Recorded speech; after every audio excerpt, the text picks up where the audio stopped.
парлумони Тоҷикистон барои қолинҳои воридотӣ ва баъзе маҳсулоти пластикӣ аксиз таъин кард, ки метавонад сабаби боло рафтани қимати ин нави маҳсулот шавад. Аксиз як нав молиёт аст, ки барои маҳсулоти серистифода дар байни мардум таъин мекунанд. Маҷлиси намояндагон рӯзи 25 май ислоҳот ҷиҳати таъини аксизро ба кодекси андоз ворид кард ва гуфт, ки ҳадаф аз ин кор аз ҷумла дастгирии ширкатҳои дохилиест, ки айни молро ворид мекунанд.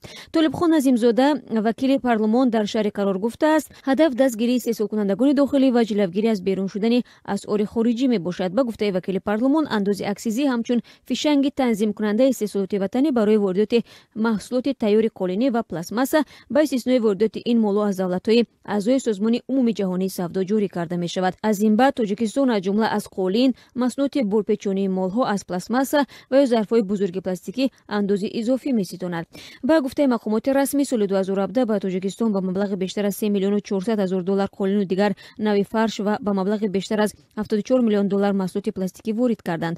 Тоҷикистон ҳоло истеҳсоли зарфҳои бузург барои захираи об ва қолинро дар дохил ба роҳ мондааст.